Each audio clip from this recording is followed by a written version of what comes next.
Hey guys, so in today's video I wanted to talk about sciatica again. It's the third video in our sciatica series here. So with this one I want to talk about SI joint pain, and that's the sacroiliac joint.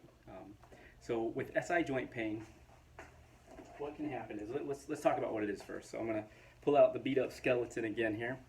And so we've got, this is your spine, right? And your spine is in this beat up. Beat up is my model here, but this is going to be if you were looking kind of facing me here. So we've got your thoracic spine, your lumbar spine, and then your sacrum.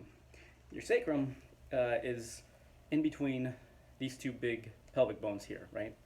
And the SI joint is actually, it's a pretty big joint.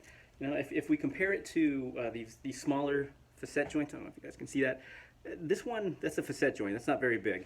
The SI joint is down here, and I think of it as like a superior, a middle, an inferior, and it's a lot of real estate. I mean, if we flip it around here, you can see there's a lot of joint space, I guess. There's a lot of I say real estate.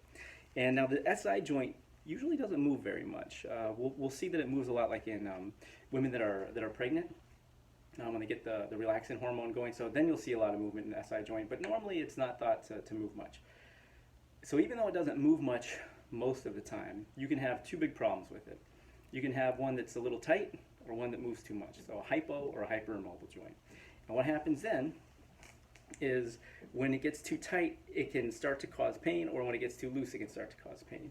And what will happen a lot of times is you can have, it's one of the common things that we see, your muscles can start to pull your pelvis in certain directions.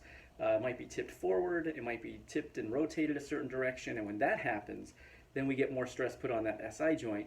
And when you get more stress put on that SI joint, sometimes it just hurts in that area, sometimes it can radiate down the leg, down the back of your leg, and mimic that sciatic pain. Sometimes it can wrap around to the front. There's a couple different things that cause the pain wrapping around to the front, and multiple things can cause pain down the leg, but the SI joint dysfunction is definitely one of them.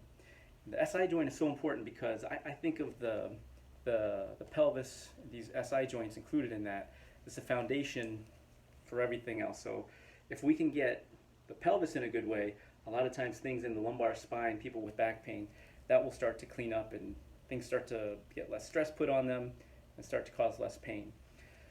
Now you can get your SI joint in a good position a couple different ways. You can have somebody massage it. You can have somebody push on it until it goes where we want it to, and those types of things are fine, but to get a long-term fix, you want to address that root cause of the problem. And one of the more common things I see is muscle imbalances, and that's not for everybody, but a lot of folks will have muscle imbalances. They'll start tipping and pulling that pelvis in a certain direction, and if we can get that pelvis back in a good direction, get the stress off those SI joints, and sometimes it's just one side, sometimes it's both. Get the stress off those SI joints, get the hip in a good position, pelvis in a good position, that lumbar spine starts to get in a good position. So I know this one is a little bit long-winded, but if it's an SI joint problem, it's one of my favorite ones to treat because people respond really well to it, and you can get some good results. So that's it for that, and yeah, I'll talk to you next time. Take care. Bye-bye.